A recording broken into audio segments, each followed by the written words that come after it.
J'ai intitulé, comment dire, mon travail, enfin la communication, design des existences et valeur des territoires de l'hypervie. Et je vais essayer de cadrer un petit peu cet énoncé autour d'un sous-titre qui serait de la ville utopique à l'avènement d'une urbanité numérique créative. Autrement dit, il s'agit d'un chapitre où j'essaierai d'opposer par la suite en fait les caractéristiques de la ville spécifique qui serait Nantes d'une certaine manière par opposition à une ville générique qui a été pensée par Coulas. Je n'ai pas le temps de développer en fait les oppositions structurales entre la ville spécifique et la ville générique. Ma problématique en fait se déclare en 4 moments. Première chose, essayer de penser l'avenir de l'URBS en relation avec les technologies du numérique et les mutations de la spatialité. Autrement dit, donner une consistance, je souligne, à une hétérotopie face à l'utopie. Donc, entre guillemets, quitter la ville utopique pour essayer, qui serait idéal, pour arriver évidemment à une urbanité numérique créative. Ça veut dire quoi? Ça veut dire donner consistance à l'attribution d'un imaginaire instituant, je l'ai déjà dit, qui permet de proposer des images qui engagent des chaînes d'action pour ouvrir des possibles. Donc, proposer des images pour engager des chaînes d'action pour ouvrir des possibles. Premier élément de la problématique. Deuxième élément de la problématique, affirmer la valeur des territoires dans une relation au milieu, compris comme un couplage du corps, du symbolique et de la technique. Et là, évidemment, l'héritage de Simondon est très fort. Troisième point de cette problématique, replacer la ville dans l'écoumène, c'est-à-dire le rapport ontogéographique avec l'humanité et la Terre. Là, la pensée d'Augustin Berg est fondamentale, j'y reviendrai par la suite. Quatrième point, comprendre les arts comme création collective, étendue, susceptible de reposer la question d'un art de vivre, je souligne art de vivre, autour d'un design des existences, je vais essayer de développer ce que ça veut dire, et ce design des existences fait suite à un travail qui a été initialisé autour des premières rencontres du nouveau monde industriel à Beaubourg, autour de l'initiative de Bernard Stiegler.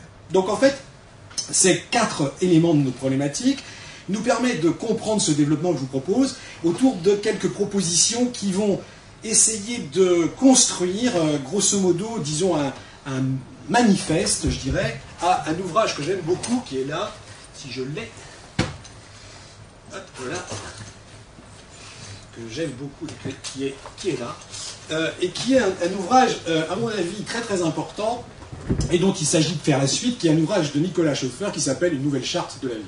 En fait, le travail que je vous propose, c'est un élément de réflexion dans le cadre d'une construction plus générale qui serait celle de l'établissement d'une nouvelle charte pour l'hyperville, qui pose la question, évidemment, de la relation entre art et technologie. Je dis ça simplement parce que je voudrais vous lire quelques lignes de l'introduction à cet ouvrage que je trouve merveilleux, enfin merveilleux, quelque chose de très intéressant, qui s'appelle « Priorité à la ville », priorité à la vie.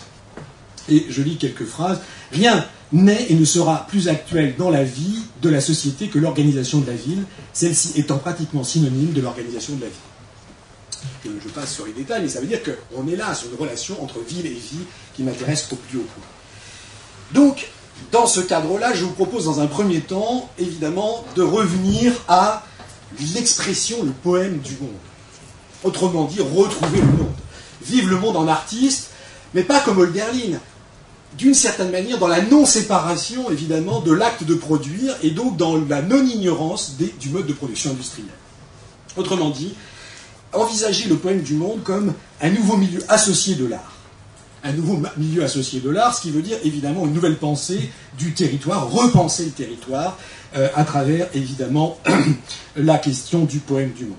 Donc là, on se sépare des postmodernes. Et on peut dire d'une certaine façon qu'il faut envisager le poème du monde comme une extension des pratiques et même comme une redéfinition des pratiques artistiques. Le poème du monde, en fait, c'est l'organisation du milieu comme mobilisation de tous les éléments, de toutes les manières de faire, de dire et de voir. C'est retrouver évidemment le cosmos, le cosmique, à travers la ville. Autrement dit, dans l'agencement du poème, il s'agit de redéfinir une nouvelle forme de spatialité. Spatialité qui va revisiter, et j'aurai pas le temps de le faire dans les détails, mais l'opposition entre le mot topos, lieu, et le mot chora. Le topos, en fait, c'est l'endroit, la place, la localité, le point. Grosso modo, d'une certaine manière, le topos, c'est un lieu définissable, indépendamment de la chose. Entre autres, il y a toute une histoire du topos qui va nous mener à la géométrisation du monde avec Galilée, c'est bien connu. À l'opposé, la Cora, c'est en fait la propriété, je cite en fait Berck, la propriété du lieu à un certain être. Autrement dit, les modes d'appropriation de la relation entre l'être dans le milieu. C'est-à-dire le caractère indissociable de l'étant dans le milieu.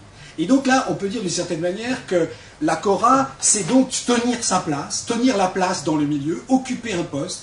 La Cora conserve une fonction attributive. Elle témoigne d'une imprégnation réciproque du lieu et de ce qui s'y trouve. Donc le lieu n'est plus abstrait. Le lieu, d'une certaine manière, devient un environnement. Et là, d'une certaine manière, le lieu et la chose participent l'un de l'autre. Je n'ai pas le temps de développer ce terme de Cora, mais il est très très important dans l'histoire, puisqu'en fait, grosso modo, on peut dire que c'est sur un oubli de la Cora que c'est construit le topos, cette géométrisation des lieux qui nous amène évidemment aujourd'hui à, la possible.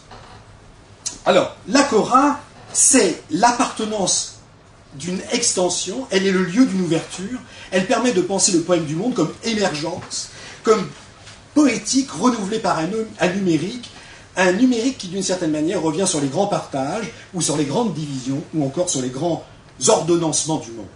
Cette nouvelle spatialité, en fait, grosso modo, c'est le mariage, non pas du ciel et de l'enfer, mais c'est le mariage, en fait, de la lettre et du chiffre. Autrement dit, en fait, de la littératie et de la numératie. Du numérique, évidemment, et de l'ordre de la lettre, et de l'ordre, évidemment, du chiffre. Cette spatialité est donc celle d'un paysage qui s'oppose à l'étendue abstraite. Il y a là l'apparition d'un autre espacement, comme dirait Foucault, et cet autre espacement, c'est celui que je vois à travers le concept que je vous proposerai d'hypervide. Cet espacement, évidemment, reviendra sur la façon dont Aristote lui-même reprend le lieu comme séparation entre la chose et ce qui est mobile. Donc la Cora, pour finir sur ce premier point, est un lieu dynamique, elle accueille et elle engendre, elle ouvre sur une existence. La Cora, à mon avis, et là je cite cette très belle phrase de Berck, témoigne d'un paradigme relationnel périmant le dualisme moderne. Et c'est dans le Coumen, très beau livre. Donc c'est un lieu qui ouvre aux choses. L'idée, l'hyperterritoire, doit se penser comme lieu qui ouvre aux choses. Et nous proposons donc évidemment d'articuler le lieu cartographiable comme topos, comme ensemble de topiques, à un lieu existentiel, la Cora. Autrement dit, il s'agit, avec la politique du numérique, d'articuler le logiciel à l'existentiel. Sur ce premier point, en fait, qui nous permet de partir de loin, si j'ose dire, pour aborder cette nouvelle spatialité, arrive un deuxième point, qui est en fait la critique des anciennes polarités. Et en particulier, une polarité que j'ai choisi de travailler, c'est la séparation entre art et non-art. Autrement dit, l'examen d'un partage néfaste, puisque notre tentative, c'est la réarticulation, évidemment, de la nouvelle non-séparation, ou disons, de la transformation des frontières entre art et non-art. Notre tentative, une parmi d'autres, est celle de revenir sur cette séparation, ouvrir une perspective de la relation entre l'art et la vie. Il me paraît que notre propos est là, celui fondamentalement d'une poétique du numérique. Alors pour organiser ça, je vous propose évidemment de revenir, cette fois-ci, au sens de l'insurrection situationniste. Autrement dit, de revenir sur un moment qui va être un moment, disons, paradigmatique du dépassement de l'art, pour en montrer sa grandeur, mais aussi ses limites. Donc revenons à l'invitation de la critique de la vie quotidienne chez Lefebvre, comme nouvel angle de la critique sociale, ouvrage séminal publié en 1947, et qui sera reprise dans 2 autres ouvrages. Cette idée de la vie quotidienne, en fait, va être reprise et sera le prolongement de la critique du spectacle et de la séparation, critique elle-même qui reprend les textes d'Adorno. Je vais citer en fait un passage très court de Debord, qui est une thèse qu'il pose sur la révolution culturelle. Les situationnistes, ouvrez les guillemets, envisagent le travail, à commencer par la division du travail artistique. Le travail, à commencer par la division du travail artistique. L'art peut cesser d'être un rapport sur les sensations pour devenir une organisation supérieure des sensations. Autrement dit, l'idée de l'art chez les surréalistes, ça va être l'idée chez les situationnistes, ça va être reprise d'ailleurs des surréalistes, ça va être d'envisager l'art comme un nouveau régime de la sensation dans un premier temps. C'est une thèse qui a été défendue en 1958. Cette critique, cette fonction de l'art comme nouveau régime de la sensation va permettre d'une certaine façon de s'opposer à la séparation et en fait de revenir à une critique d'un art de vivre qui serait limité à un niveau de vie, hein, le niveau de vie comme le résultat des 30 Glorieuses. Autrement dit, le style de vie deviendrait, à travers ce que disent les surréalistes, synonyme de socio-style dont la publicité ne serait que le recouvrement. En fait, notre orientation, et donc ça renvoie d'ailleurs à quelque chose qui serait le partage du sensible chez Rancière, mais donc en fait, le nouveau régime de la sensation, qu'est-ce qu'on partage le sensible? Alors face à ce développement, disons, des styles de vie, on peut penser que notre travail à nous, ça serait l'orientation, en fait, face à la publicité, d'organiser un nouveau way of life, donc qui ne soit pas américanisé. Tout simplement parce qu'en fait, notre style de vie aujourd'hui est le style de vie, en fait, de l'Amérique. Autrement dit, notre question fondamentale, c'est une question qui serait celle d'un retour, en fait, à la Cora, c'est-à-dire à l'opposition entre le topos et la Cora, comme héritage grec, moment crucial aujourd'hui pour la Grèce, d'ailleurs, d'une certaine manière, je souligne, comme héritage grec, d'une certaine façon, qui nous ferait poser la question de notre européanité, qui n'est pas une américanité, au sens de ce que dit sur l'américanité Gramsci.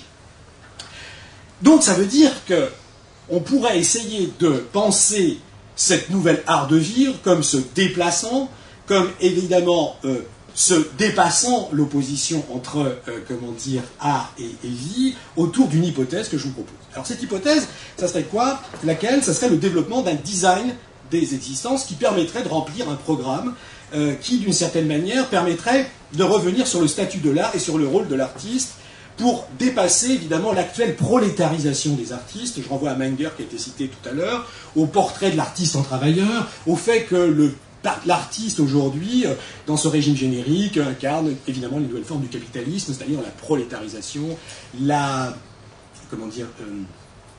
l'insécurité, la précarisation. Donc la figure moderne de l'artiste comme préfiguration du travailleur en régime néocapitaliste. L'idée, maintenant, je voudrais citer un passage qui montre le travail à faire, que j'ai lu dernièrement, en fait, qui est un passage très court, qui pose la question pourquoi des artistes en temps de crise.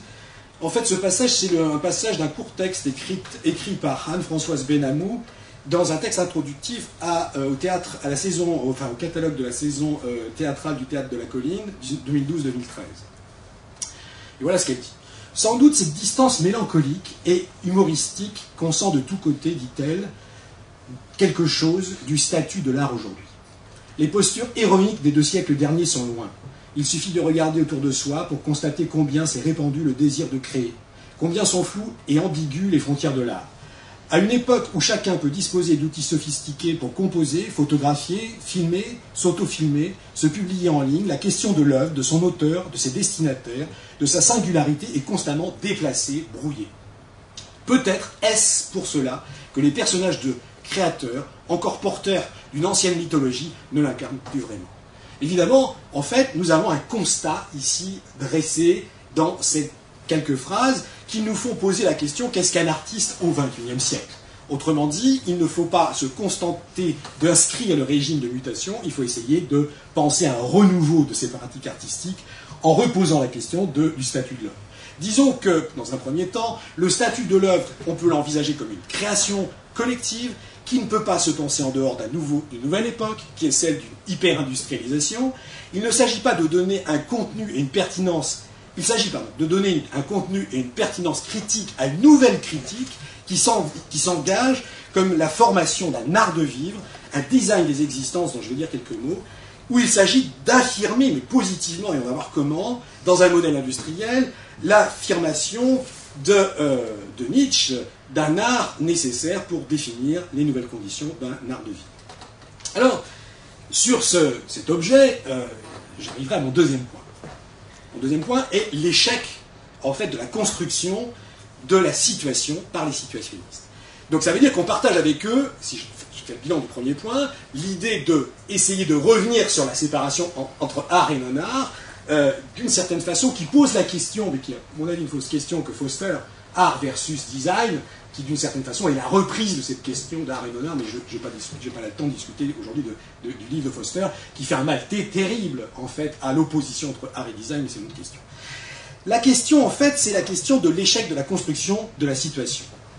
Et aussi de la question que je poserai, peut-on en finir avec la dérive, avec le fait d'être à la dérive? Le concept de situation, en fait, en effet, apparaît comme épicentre de la théorie critique du situationnisme et comme un instrument, en fait, de son projet émancipateur. Le concept apparaît en 1952 dans un film qui s'appelle Hurlement en faveur de Sade, et où il est dit dans ce film, les arts futurs seront des bouleversements de situation ou ne seront rien. Affirmation forte de Debord. Le concept de dérive vient préciser le concept de situation. Alors, j'ai pas le temps de faire un travail fin sur le concept de situation, parce que situationniste, c'est situation. Ça a un rapport, évidemment, avec Jean-Paul Sartre et l'existentialisme, mais je n'ai pas le temps d'en parler. L'idée, en fait, c'est que le concept de situation va amener le concept de dérive. Et le concept de dérive, à mon avis, me semble intéressant. Sous un pseudonyme, sous le pseudonyme de Gilles Yvain, un situationniste, annonce un concept qui se situe dans la continuité de la virée buissonnière des surréalistes. Et là, une reprise, évidemment, de cette figure du déplacement baudelairien, cette figure de la mobilité de la ville qui rentre en scène chez Baudelaire et qui va être un leitmotiv chez Benjamin et qui va être aujourd'hui, disons, un pont aux ânes, il faut bien le dire. Je dirais même un dos d'âne. C'est-à-dire, en fait, la répétition d'un geste à travers, évidemment, l'idée de dérive. Alors, on voit d'une certaine manière que la géolocalisation illustre parfaitement le retour du pont aux ânes. Alors, ceci dit, comme dit Berck, les ânes connaissent le chemin, mais il faut qu'ils connaissent le paysage. Donc là, il y a peut-être une possibilité, évidemment, de faire, d'inscrire la géolocalisation dans une théorie du paysage. Alors, l'organisation de la dérive à travers la ville se verra précisée par le concept de psychogéographie. Et donc, cette psychogéographie, dont je n'ai pas le temps de développer, mais nous intéresse profondément parce que notre travail sur l'imaginaire des villes, c'est un travail sur une psychogéographie, sur un imaginaire instituant. Donc, on est en train de revenir à la dérive et à ce que Constant, un personnage très important, parce qu'architecte à l'intérieur du mouvement des situationnistes, appelle en fait la dérive comme une architecture dans le mouvement. Et là, une architecture dans le mouvement, il pense encore en termes de topologie. C'est-à-dire, en fait, la référence, disons, de cette approche du mouvement est une approche, disons, du topos sans cora, si j'ose dire. L'esprit de découverte qui anime les dérives se précise à travers des études psychogéographiques qui sont comprises, et je cite, comme l'étude des lois exactes et des effets précis du milieu géographique, consciemment ou non aménagé, agissant directement sur le comportement effectif des individus. Il s'agit là, en fait, je cite, d'un texte de Debord qui s'appelle « Introduction à une critique de la géographie urbaine » 55. Commentaire de ce passage. L'urbanisme et l'architecture sont au début des années 60 à la base du projet situationniste. La formule pour un urbanisme nouveau mériterait, disons, une analyse approfondie. Mais il est clair que chez les lettristes et chez les surréalistes, la ville, d'une certaine manière, est le lieu, et je prends une formule, est un lieu considérable de la vie, et qui se réalise dans une formule, la poésie est désormais dans la forme des villes. Et là, on voit bien la résonance, la poésie dans la forme des villes à Julien Gracq, et la filiation entre Julien Gracq et le surréalisme. Alors, il y a en 1957 un autre texte très très important, dont je vais citer un petit peu un moment, qui s'appelle le Manifeste pour un urbanisme unitaire. Et moi, j'en appellerai aujourd'hui un autre manifeste, mais pour un urbanisme certainement pas unitaire. Un urbanisme, qu'on pourrait qualifier, je ne sais pas encore, de l'hyperville. Un urbanisme des réseaux qui vont se tresser, j'essaierai d'en dire quelques mots tout à l'heure. Il y a un passage très très important d'une déclaration qui est dite à la déclaration d'Amsterdam. Et voilà, je lis le passage sur l'urbanisme unitaire des surréalistes, des situationnistes. L'urbanisme unitaire se définit comme l'activité complexe et permanente qui, consciemment, recrée l'environnement de l'homme selon les conceptions les plus évoluées dans tous les domaines. Une situation construite est un moyen d'approche de l'urbanisme unitaire, et l'urbanisme unitaire est à la base indispensable de développement de la construction de situations comme jeu et comme sérieux d'une société plus libre. Il me semble que dans cette orientation-là, nous avons des choses intéressantes à voir. Évidemment, l'idée, c'est comment nous allons réaliser ce programme non pas d'un urbanisme unitaire, mais d'un urbanisme de, je dirais, l'hyperville, qui nous permettra, évidemment, dans la construction des situations, dans les régimes d'action qui vont être liés, évidemment, à ces constructions de situations, qui vont être liés au jeu et au sérieux pour une société plus libre. Donc là, on a des enjeux qui sont, à mon avis, tout à fait importants. Alors la conclusion, c'est que, face à cette proximité que nous avons avec l'IS pour l'instant, eh bien, nous allons devoir nous en séparer très très vite. Pourquoi? Parce qu'à partir d'un certain moment, grosso modo, au tournant des années 60, l'IS va devenir plus politique. C'est-à-dire va oublier l'urbanisme et va revenir à une lecture, disons, d'un marxisme qui va être une lecture intéressante et innovante autour du principe de marchandise et de spectacle, faite par Debord dans la société du spectacle, qui va d'une certaine manière nous éloigner, évidemment, et éloigner l'IS de l'urbanisme. C'est-à-dire en fait qu'il y a une radicalisation de la critique de la marchandisation comme spectacle qui va, d'une certaine façon, faire en sorte que la ville va cesser d'être un objet fondamental, et d'ailleurs ça va être le clivage avec Lefebvre, qui par ailleurs en fait va récupérer dans une revue qui s'appelle Espace et Société, qui va être publiée au début des années 80, la perspective, disons, de la construction, disons, d'une société plus libre dans le droit à la ville, par exemple, ou dans la production des espaces. Et là, je signale que l'œuvre de Lefebvre, d'une certaine façon, dans son dégagement du marxisme, a été, comment dire, salvatrice. Voilà.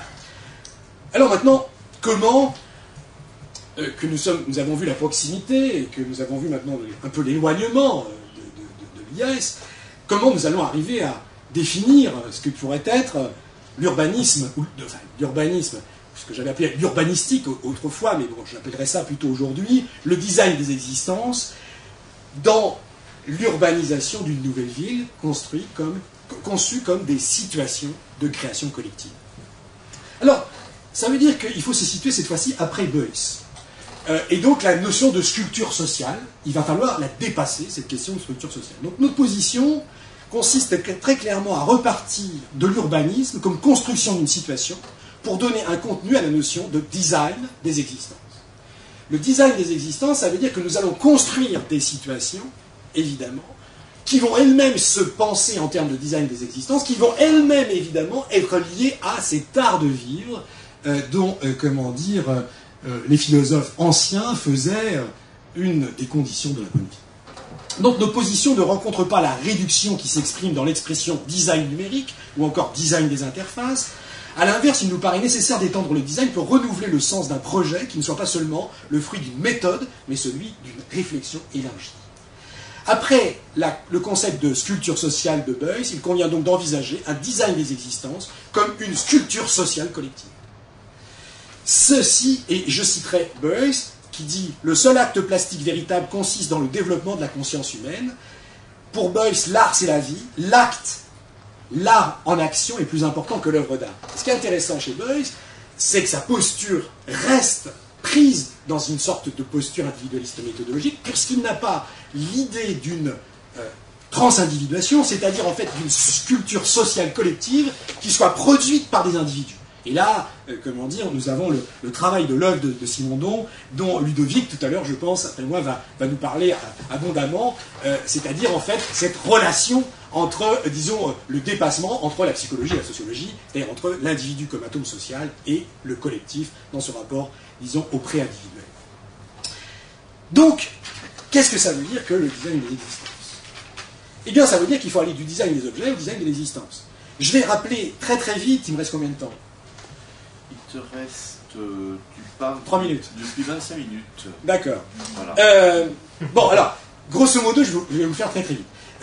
Je distinguerai en fait 4 moments du design. J'ai pas le temps de trop développer. Il y a un premier design qui est en fait le design en fait au sens classique.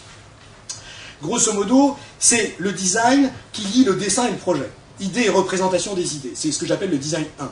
À la Renaissance, Disegno est l'un des concepts majeurs de la théorie de l'art. Il signifie à la fois dessin et projet.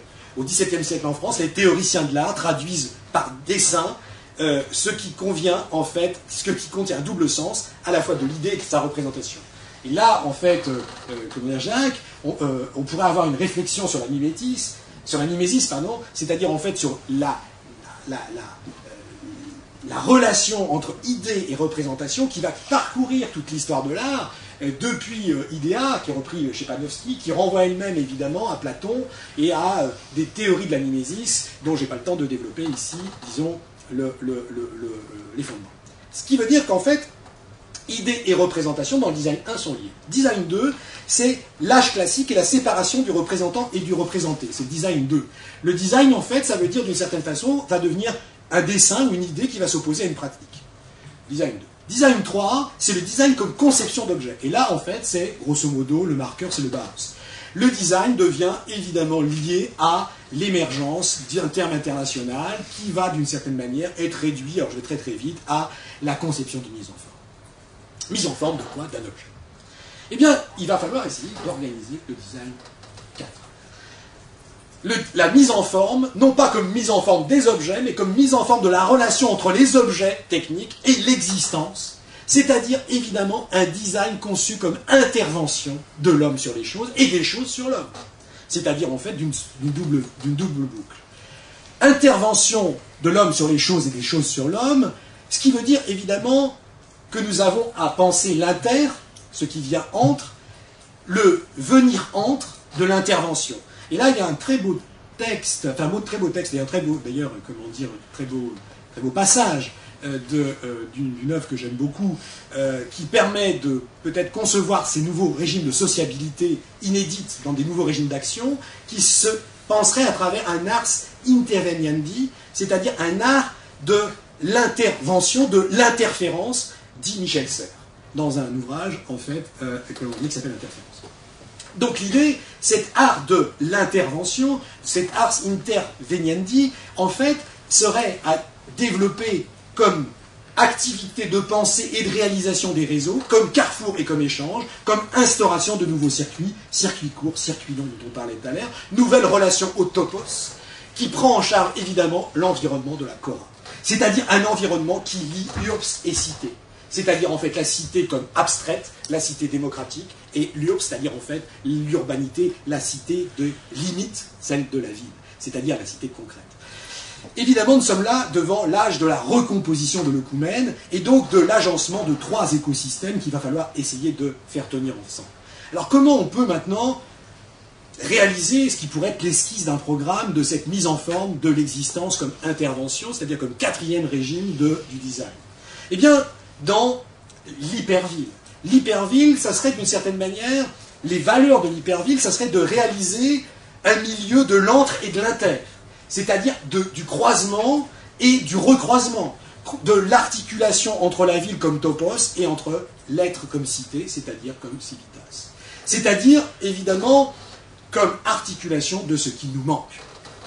Alors, comment on va essayer de préciser ce concept d'hyperville dans les 2 secondes qui me... Il te reste 2 minutes avant d'avoir parlé 30 minutes. D'accord. Comment on va essayer de réaliser, en fait, cette hyperville? Je vais essayer d'en parler assez rapidement. Ce concept d'hyperville. Disons déjà, première chose, qu'il y a un paradoxe, et qui me semble très très important sur le mot hyper. Parce que l'hyper, alors évidemment c'est l'hypermarché, et on pense tout de suite au très grand. L'idée, il y a une phrase d'Escarpite que j'aime beaucoup, qui est un paradoxe qui me donne à penser, qui dit la chose suivante. Le grand chasse le petit, et le très grand ramène le petit. Le grand chasse le petit, évidemment, c'est l'hyperespace. Mais l'hyperespace ramène le petit, c'est-à-dire le petit, c'est le territoire. Les formes du local, de l'objet local. C'est-à-dire, en fait, et là, je reviendrai, je n'ai pas le temps d'en parler, mais sur l'importance du local comme ce qui résiste au global. Et là, Sfez a fait, dans les années 70, un très beau colloque sur l'objet local, qui me semble aujourd'hui d'une très grande actualité. Il nous faut repenser l'objet local, et là, nous sommes à une dimension où les articulations sont possibles pour faire cette intervention qui permettrait ce quatrième type de design, d'exister dans une hyperville à travers le prisme du local. Et donc Nantes, par exemple, pourrait être évidemment un terrain d'expérimentation, évidemment, local, du concept d'hyperville. Et il n'y a pas de paradoxe entre ces 2 dimensions qui pourraient, d'une certaine manière, s'articuler. Alors, Les nouvelles distributions de l'hyperville, c'est évidemment le grand échangeur et des rapports entre l'intelligible et le sensible. C'est le fait qu'on peut envisager le milieu comme scape et comme scope, c'est-à-dire en fait comme landscape et comme scope, comme outil de médiation, comme nouveau champ médial, je reprends l'expression à Augustin Berg, qui se conçoit à partir de l'intervention dans l'entreprise, dans le statut de la médiance, par l'intermédiaire du trans, c'est-à-dire des passages. Donc là, évidemment, on est dans la logique des flux, des réseaux qu'il va falloir articuler, il va falloir dire quel type de flux et de réseau on va essayer d'articuler dans l'hyperville. 4 écosystèmes, d'une certaine manière, permettent d'agencer les circulations, les carrefours de cette hyperville. Et là, je reprends en fait une approche, je propose une approche de la médialité dans une distribution des grandes fonctions du travail, du repos et du loisir, à travers des fonctions, mais sans que ce soit une hypothèse fonctionnaliste à, comment dire, Nicolas Schoeffer, qui nous dit en fait, grosso modo, une ville, il a sous-titré en fait un de ses ouvrages antérieurs, La ville et le cyberspace, et la cybernétique, excusez-moi. Il est très influencé à l'époque, évidemment, par la cybernétique et par le développement de l'information et des théories de l'information qui connaissent un grand développement autour, c'est en biologie, mais pas que en biologie, dans la cybernétique, dans les robots, etc. etc. Enfin, je passe sur les détails de l'influence, disons, de l'œuvre de Nicolas Schoeffer. Alors, je dis ça parce que ça veut dire que moi, je suis quand même professeur des sciences de l'information et de la communication. C'est-à-dire qu'en fait, le concept d'information est important. Il est important parce que, en fait, dans les écosystèmes, va circuler de l'information, pas que de l'information. Chez Simondon, d'ailleurs, dont on va entendre parler tout à l'heure, un des concepts centraux, c'est le concept d'information. Et donc là, on a un paradigme qui va être celui discuté demain, d'ailleurs, je pense, de la désubstantialisation, parce qu'on est dans le mode des relations. On est dans l'invention d'un mode de relation. C'est d'ailleurs pour ça qu'en fait, à Ars Industrialis, on parle de technologie relationnelle, plutôt même que de technologie informationnelle. Alors, les fonctions, il y a des fonctions techniques, infrastructure urbaine. Il y a des fonctions esthétiques, qui permettent de distribuer l'intérieur et l'extérieur. Ce que tu as dit tout à l'heure, Norbert, sur l'intérieur et l'extérieur des musées est parfaitement intéressant. Sloterdijk, d'ailleurs, s'est interrogé sur le problème de ces transitions. Les fonctions culturelles, double zéro, les fonctions culturelles et sociales, et enfin les fonctions économiques d'échange, qui sont autant, évidemment, d'écosystèmes qu'il s'agit d'agencer. Donc, en fait, ces écosystèmes, ces fonctions, cette quadrifonctionnalité des écosystèmes qu'il s'agit d'agencer dans l'hyperville, nous font en fait définir 3 strates de la ville. Je terminerai là-dessus. Je terminerai là-dessus, ça va être difficile. L'espace des réseaux, l'espace informationnel et l'espace des décisions. Je dirai rien de plus que ça. Par contre, maintenant, j'en arriverai à mon dernier point, qui est en fait le point que je devais traiter aujourd'hui, c'est-à-dire en quoi l'hyperville peut-elle apporter un nouveau régime de l'art. C'est ça qui est ma question.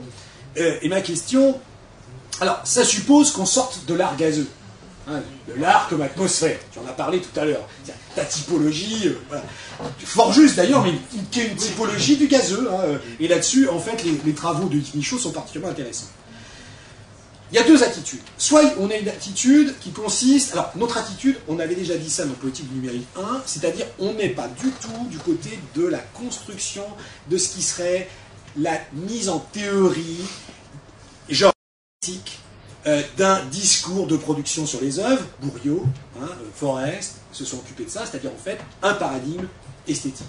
Nous, en fait, il s'agit de reconstruire en fait un nouveau régime de l'art qui implique évidemment un questionnement de la séparation entre art et non-art, à l'intérieur de la construction d'un art de vivre, à l'intérieur du dépassement en fait du clivage entre art et non-art. Alors, 2 attitudes. Première attitude fort respectable de Frank Popper, qui a écrit un bouquin que tu dois connaître en 2007 qui s'appelle From Technology to Virtual Art, où là vous avez par le menu l'esthétisation d'une attitude qui n'est pas la mienne, mais qui est respectable, c'est-à-dire en fait, c'est un historien de l'art qui d'une certaine manière se situe dans une grande tradition qui commence avec Vasari, grosso modo, mais qui d'une certaine façon ne nous dit pas quel est le rôle de l'art aujourd'hui dans la reconstruction, évidemment, de l'hyperville, d'un espace social qui, plus que jamais, suppose, évidemment, une reconstitution de la création collective.